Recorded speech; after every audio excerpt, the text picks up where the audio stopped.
Yo, yo, yo. What's good, people? Um, we about to do a TV placement breakdown. I found out, when was it? Last week? This weekend? Had some music placed on Young, Famous, and African on Netflix. Season 2, which I'm excited about because I had some music placed on season 1 as well. And it's crazy because the placements on season 1 was from like a production music album I did like years ago. Like years ago. I want to say like I think that was like 2019.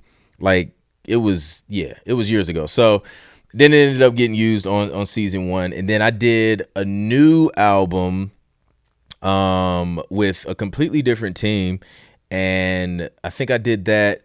I want to say it was like the end of last year, and then a couple tracks, at least a couple tracks that I heard on this show. Like I only went through like a few episodes, but I heard like a couple tracks from the album that I did for that publisher on season 2. So that's pretty cool. I'm excited about it, but I wanted to hop on here and do just kind of like a live of just breaking down the track, because I feel like there's a reason why this particular track was used like multiple times on one episode. Like they didn't just use it once and it was just like, a few seconds for the cue and then you don't hear anything else. It was used at least I heard it 3 times on episode 1. I think I heard it again on I think I heard it again on episode 3. And then that's as far as I got. So it might be used like throughout the rest of the season. I don't know. I just didn't have time to like literally sit and binge on this show. So let me see what we got in the building, man. Let me know in the comments where you guys are from and what you do, and then we're gonna dig into this breakdown. I'm gonna open up the session, and the crazy thing about this session, I actually still have the last round of notes from revisions from the project that I did this for originally. So that'll be interesting to see and just kind of go back and read some of the notes. I out of all the publishers that I work with, and honestly, most of them that I work with are like, they're mad cool because they're composers, they're musicians as well. So when we're communicating during a project, it's easy because we understand the language, we understand each other. It just makes life so much more easier. Chris Cash Music, what's good? Good to see you. It just makes everything way easier. So it was the same with this team. They were composers, they were, producers and stuff like that. So it was just smooth. So anytime they had like a note, it was clear and just easy to understand, which I'm appreciative of because it just makes the whole process easier. Interesting story about this track, that we were actually going to put live strings on it. They were going to record, put some live strings on it, and then send the tracks out. But they decided to hold off. They was just like, you know what, like the strings sound fine for what it is. Stuff's gonna be used for TV and background instrumental music and stuff like that. So they was just like, let's just roll with these strings. They sound good. We put a good mix on them and sent them out. So we kept the strings. The strings I used was from Native Instruments. So they got the job done. So I'm not mad at it. JCSD, what's good? So the strings worked. They did a good job. So yeah, man, let's open up this session and see what we got. So this is a show, Young, Famous, and African on Netflix.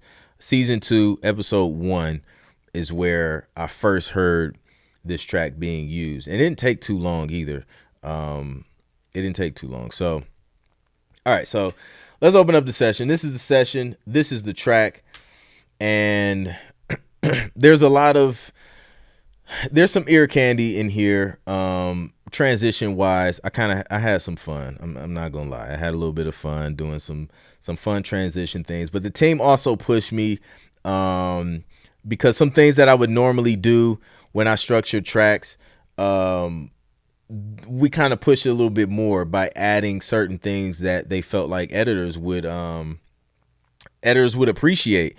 So I was just like, bet, like let's add these things. I'm all for it, and I feel like that's one of the reasons why this track was successful and got used so many times in one show. Like because it has like 6 cues built into it, and it has, it just has these elements that just work well in TV and film. So let's play the track from the top. I know there's like a moment of silence for technical reasons when they pull things into their sessions. So it's going to start. I didn't even have an intro on this. Like we just went, it was riser straight into verse 1. Marlon McNichols, what's good, man? Good to see you in the stream. Let me shrink this. I don't know why it's so massive. All right, so let's check it out.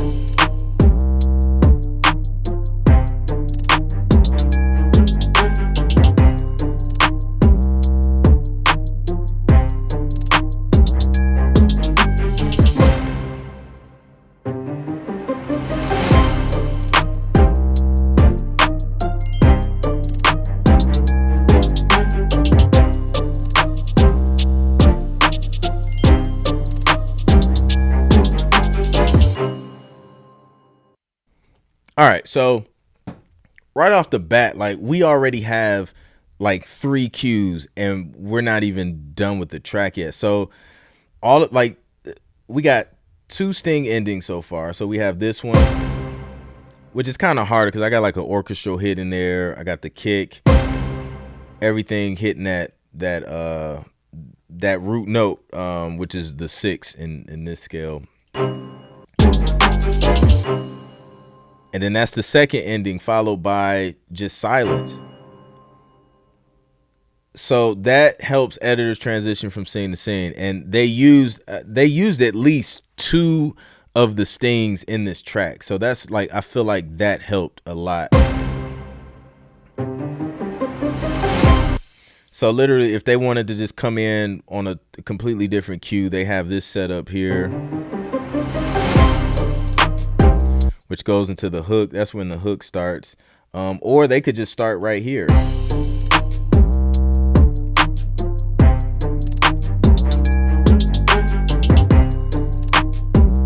So we got this first section here. That's 1 cue.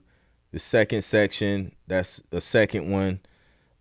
This one, third, and then we kind of go into the second verse. So we got 3 cues before we even hit the second verse, just because of how I structured and arranged the track. So this is what I mean when I say like creating functional music for TV. Like this is the stuff that editors love because it is multiple edit points.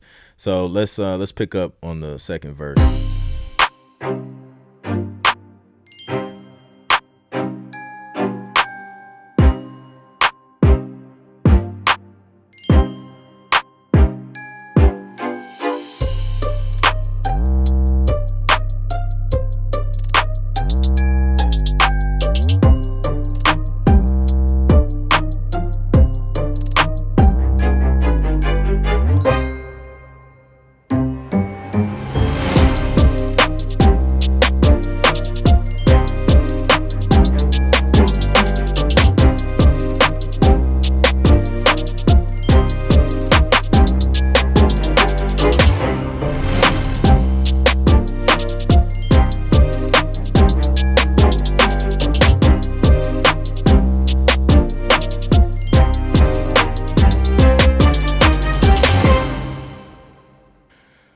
Boom. So let me see. We had more cues just going into the second verse. Dropping drums out to give them a variety. And I think every time they use this joint, what's up, West Cliff Productions? Every time they use this joint, they use a different part of the cue. So it's like it doesn't really work to your advantage to just loop something over and over and over and over again, because now you're just like there's no incentive for them to use multiple sections of your track. So they're just like, yo, it's all the same thing. So if we just place any part, it's going to sound exactly the same. So they're going to place it maybe once and then that's it. But if you create it in a way, structure it in a way that that gives them options, whether they want a part without drums, whether they want a part with 808 or without 808, whether they want a part with just the strings, you know what I'm saying? Like it gives them options, and it increases the chances of your track getting used multiple times. Now you get paid each time it's used. Like it's not just, this same track was used 3 different times. This is one payment. No, you get royalties for each use, each cue. So, this one was used 3 times, so I'm going to get paid three times, so with like 3 different royalties for each placement or whatever. So that's how that works. So that's why I stress the importance of learning how to structure your music, to make it functional and add these things. I don't have time to break down, how you would build a track from beginning to end, but I do that in how to structure instrumentals for TV course, where I show you and I build a track from the ground up, and I show you why I do certain things, so you understand exactly why I'm doing it, why the intro has to be a certain length if you have an intro. This one I didn't even have an intro, and how to build those sting endings that the editors love, and they use them all the time. Each and every time you hear this track used, if you go and watch the episode, it ends with one of these sting endings. So that's why it's so important. But if you want to see me build a whole track from scratch and break that down, I'll drop a link here in the chat so you guys can check out the how to structure instrumentals for TV. But yeah, so once we came out of the second verse, let me see, another sting and another nice transitional point right here. So now in this final hook, I did something different as well. I added this other layer of instrumentation. So this is just pads. And I think I added some stuff with the drums too. I added a snare because at first it was just claps.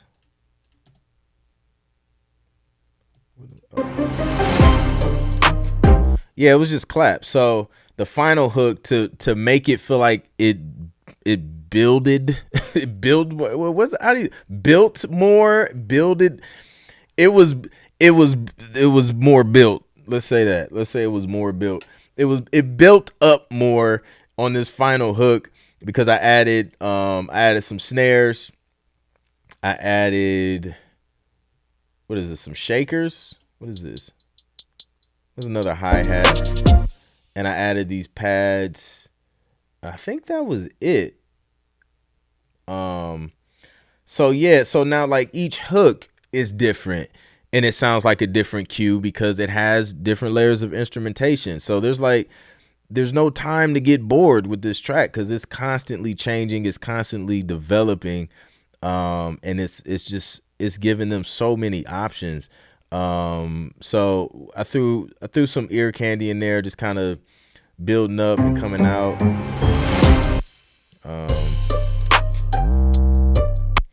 So yeah, and then doubled up on the hook.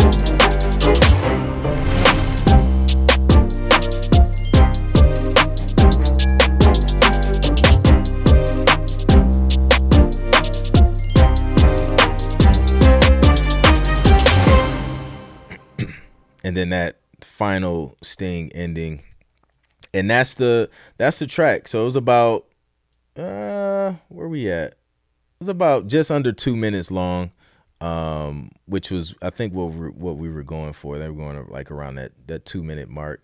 So now look, I still got the notes, the last round of notes And I know I completed them because it's highlighted in green. Usually I'll have it just regular like white, and then once I make the revision, I'll highlight it green just so I know I made it and I'm not backtracking. So let's go let's go through some of these notes, because I mean, it's sometimes you go through multiple rounds of revisions. These were pretty good because I felt like, I mean, they made the track better. Like, it wasn't like stuff that was just unnecessary. Previous rounds we kind of cleaned up some things, and yeah, just again making it functional. So the first note, could we have a short riser leading up to the first note? So that note, they were referring to this riser right here. Let me see, because at first I just had it coming in just like that. But what I noticed in a lot of scenes in TV, you'll kind of hear like some type of riser or swish or something lead into that that first drop. So I added that in there. They said, could we try a 1 bar pause at 46? So let me see. Now I know I extended it because I added that silence. So let me see, 46.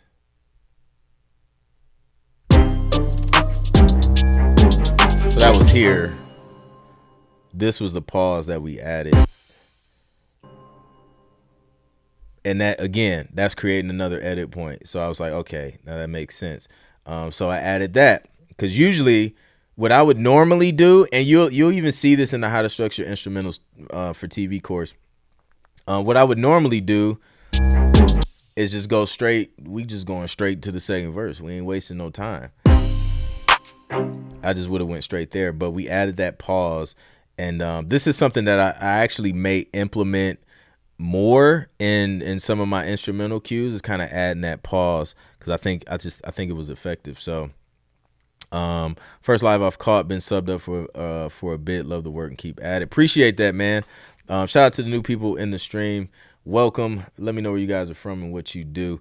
I'm just breaking down a recent placement on a Netflix show. So we did that one.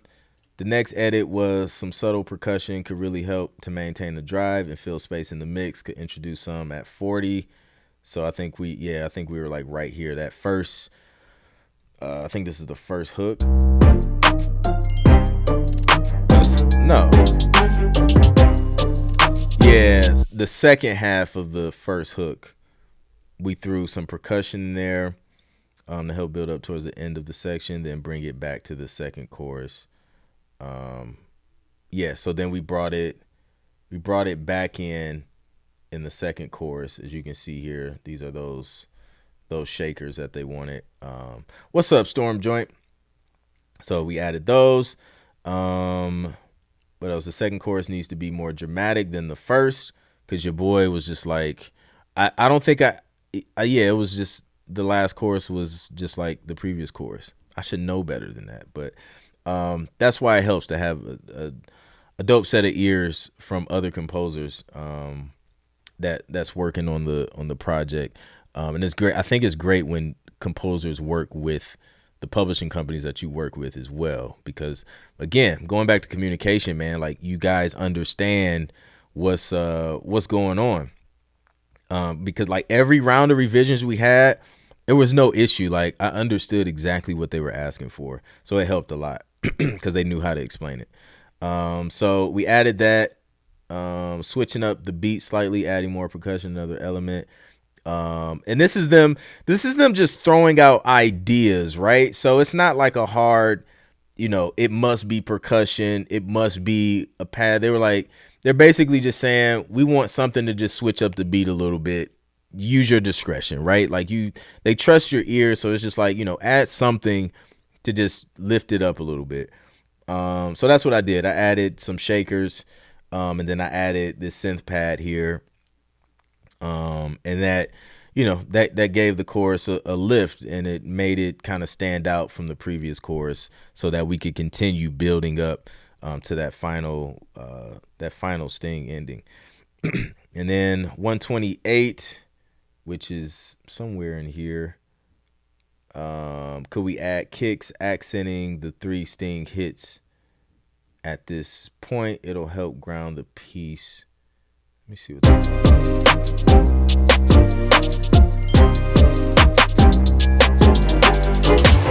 Oh, that was this.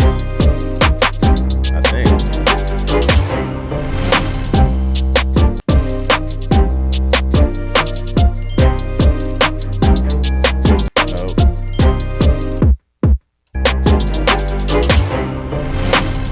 Yeah, it was those 3 kicks that hit in this little section there.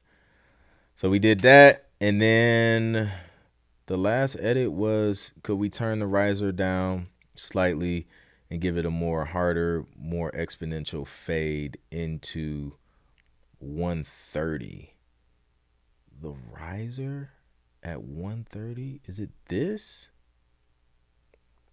Now the time shifted again because I added, before I sent final deliverables, I added space at the beginning of the session, so they could, drag everything where they needed to drag it and nothing was cut off. They wanted to make sure they did that.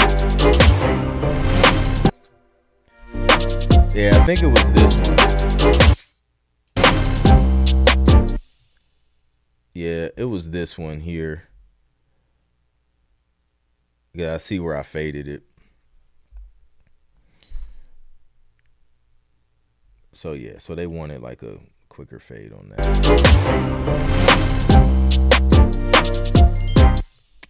I think that's the one. Yeah. Yep. So that was it. And that was it. Like, that was the last round. I think we might have had like maybe one round previous to this, 1 or 2. I know it was like, I don't think it was more than like 3 rounds of revisions. And it wasn't like complicated. It was like quick stuff. Like, it wasn't complicated at all for this particular project. So that was good. But yeah, it was fun to work on. It was definitely fun to work on. And I think they put these joints to use pretty quick, in my opinion. So I've been seeing other placements of this track on other shows. I think I got it written down somewhere. But as far as this particular show, I heard it on episode 1 and 3 so far. So if you guys watch the show, go watch the show. Let me know, where you hear it. If you hear it, how many times you heard it, and drop a comment or something and let me know. So if you guys have any questions, man, I'm gonna be on here for like a few more minutes before wifey calls me and said the kids are going to bed. I gotta go say goodnight to my boys. But if you guys have any questions, drop them in the chat and I'll answer some questions while I'm on here. That was a track called Truth Seeker. It's available on streaming platforms through West One Music Group. So yeah, that, and there's some other tracks. It's like a whole album out there that we did for just for Sync pretty much. So it's dope to see that getting used. Shout out to West One Music Group for pulling me in on that project. We probably gonna have to link up on some more stuff as well. So yeah, I definitely think, yeah, I think that those pauses, man, I think that really, really made the difference. And it makes sense. And another composer friend of mine, I think he does the same thing, where he's like, yo, he's squeezing out multiple cues with just this one cue. And it's like, yo, you might as well optimize your music instead of just keeping it the same old thing for like a minute and a half. It's not changing, it's not building, you're not dropping out any drums, you don't have multiple stings. A lot of producers don't even have the one. Like, you bare minimum, you have to have the sting at the end of the track. Like, that's just bare minimum. But I feel like if you can, you can, if you're producing the track, like, go in and add like those additional stings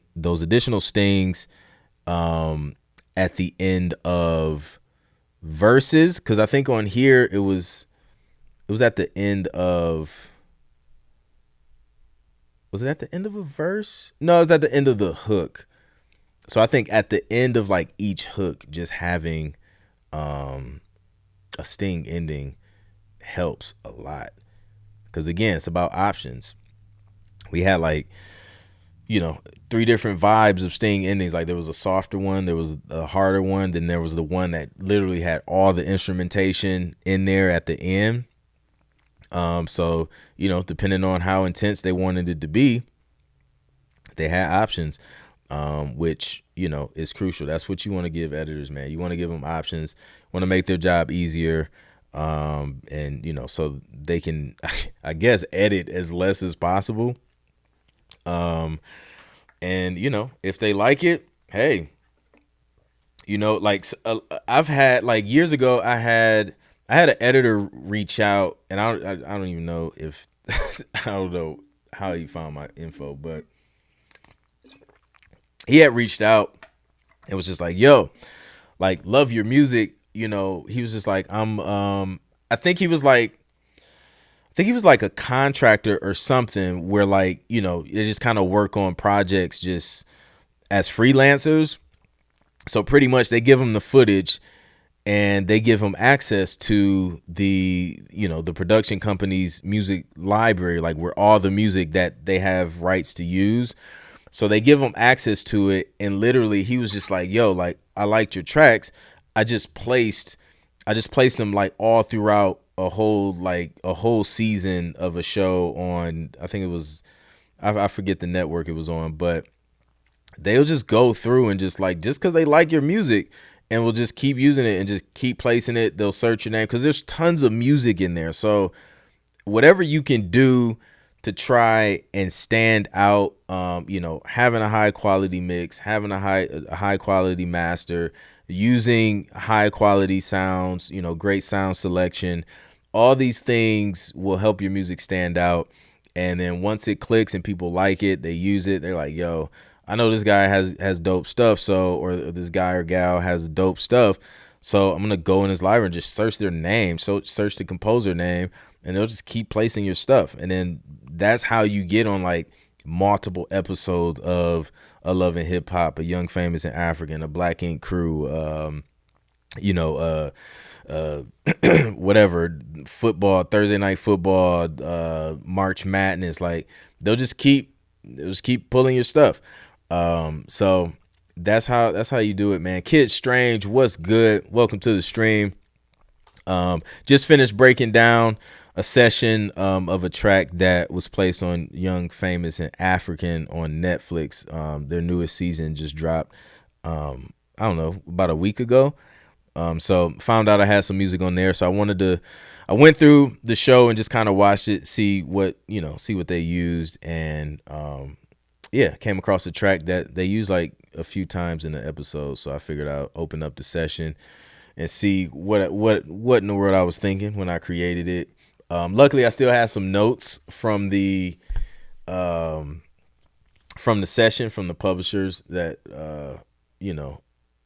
that assisted in the placement. So that was cool to see.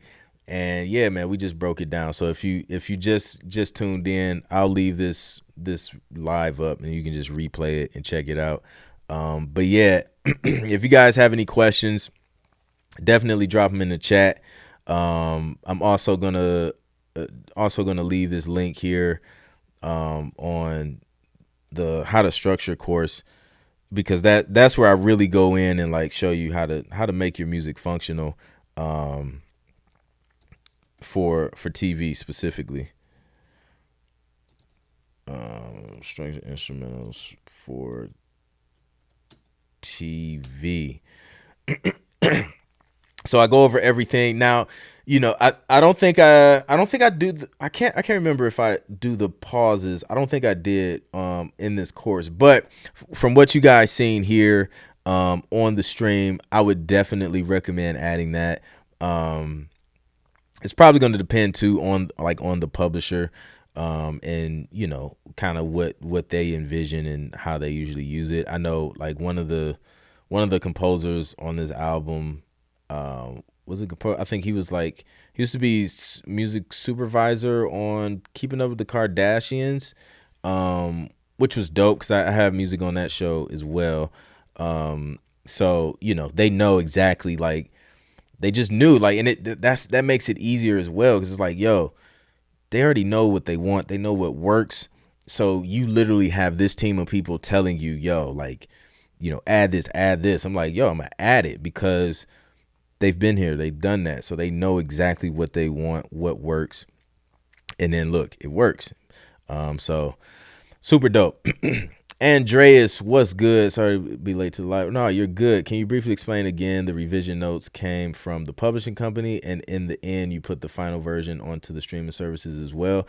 So that's a great question. So, when it came to the notes, yes. So the publisher, some publishers have like departments that work with the composers, right? So they'll have like just teams of people who are kind of managing the production of the music and stuff like that. So my point of contact, they were composers as well, and they knew exactly what they wanted, and how they wanted things to sound.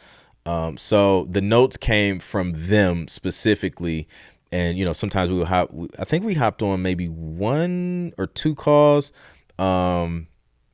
So yeah, we hopped on like a couple Zoom calls, and then the rest was just emailing notes back and forth.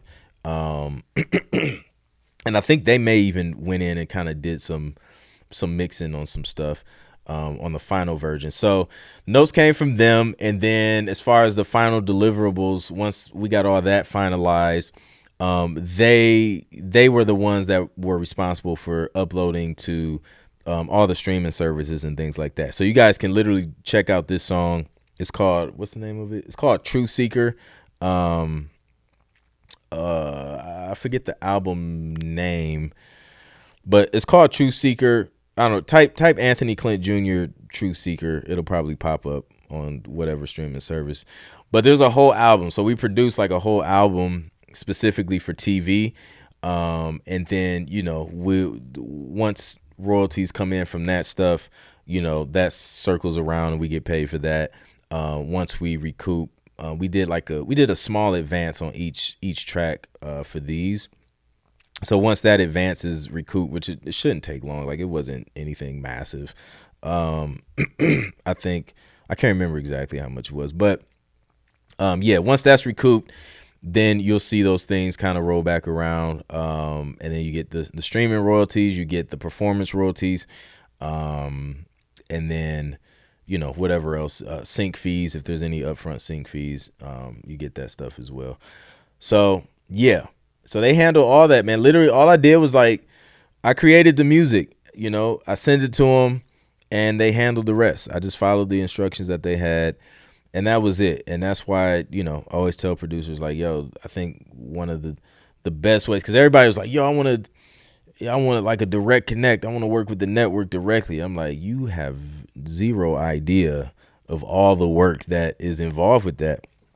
And if you're just starting out, you will absolutely be overwhelmed. You will be confused because they're going to start using terminology that you're just not familiar with because you just started.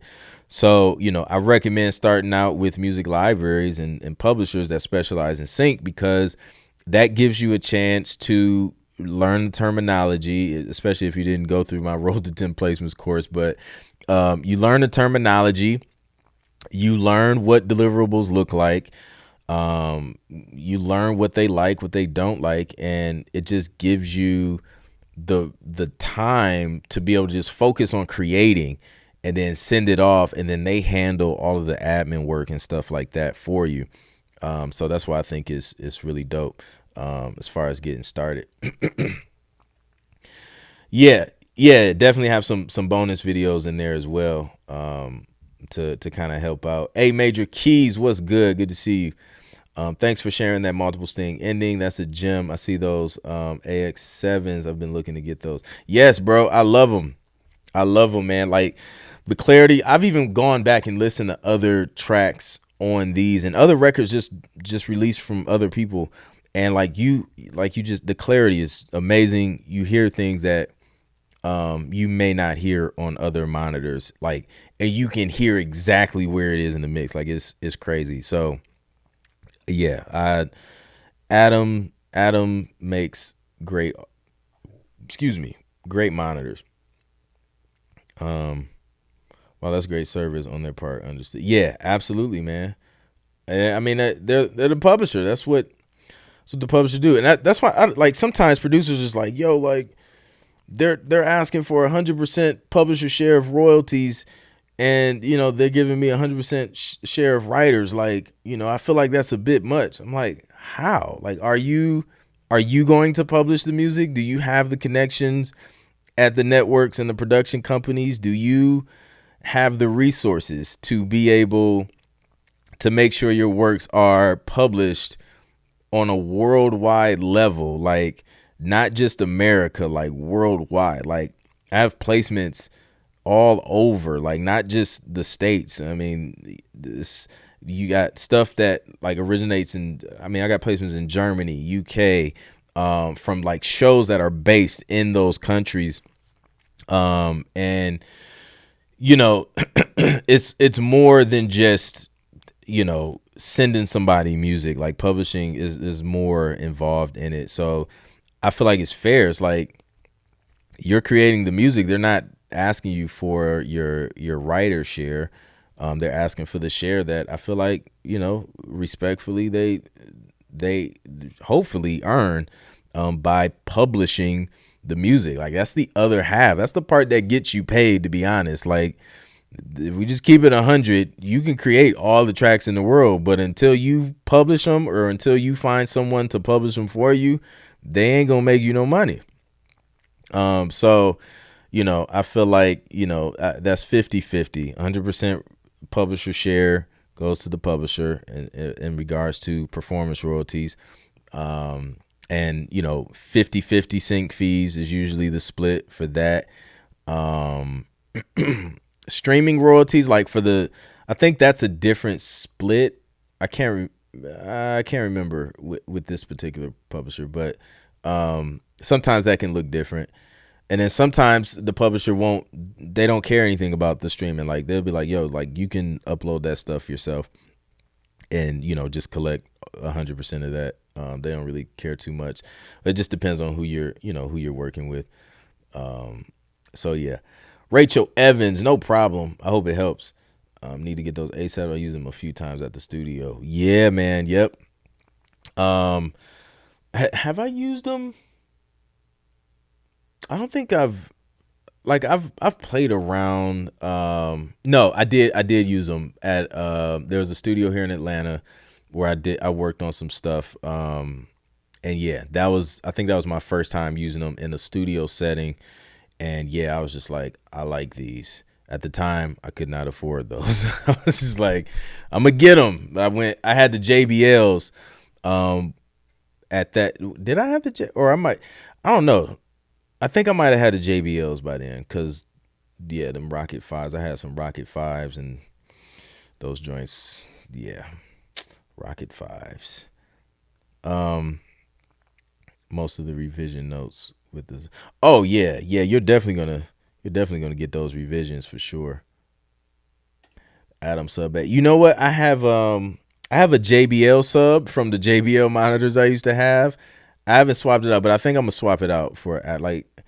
I feel kind of wrong having a JBL sub and Adam monitors. Like, I just feel like, like, why would you do that? So I'm gonna have to swap that out with a Adam sub.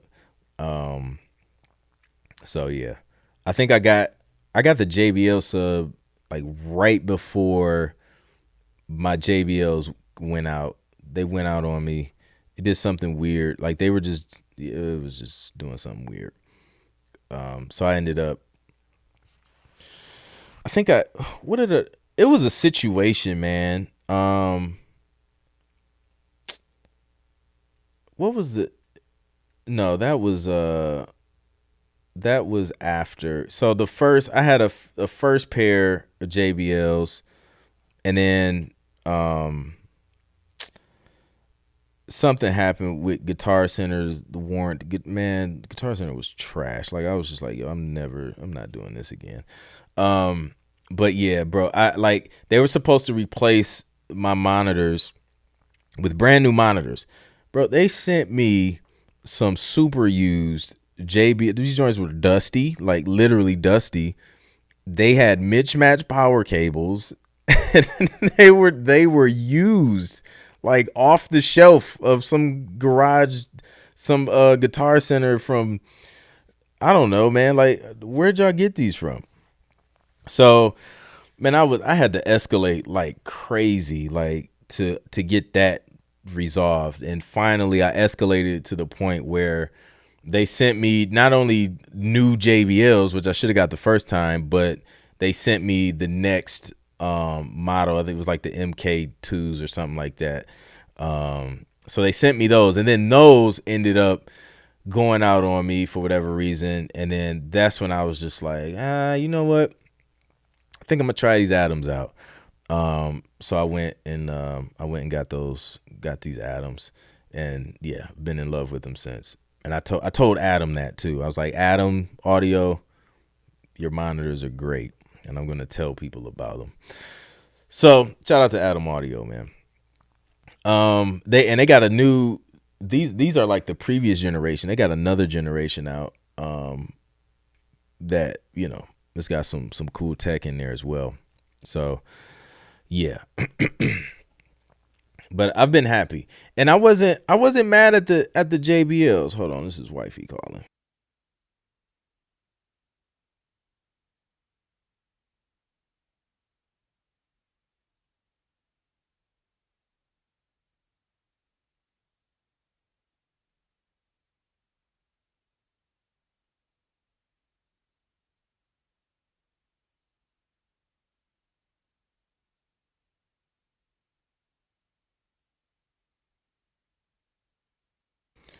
All right, so that was the call. I'm about to go say good night to my boys, but hopefully y'all enjoyed this, man, and got some insightful information just from watching this session.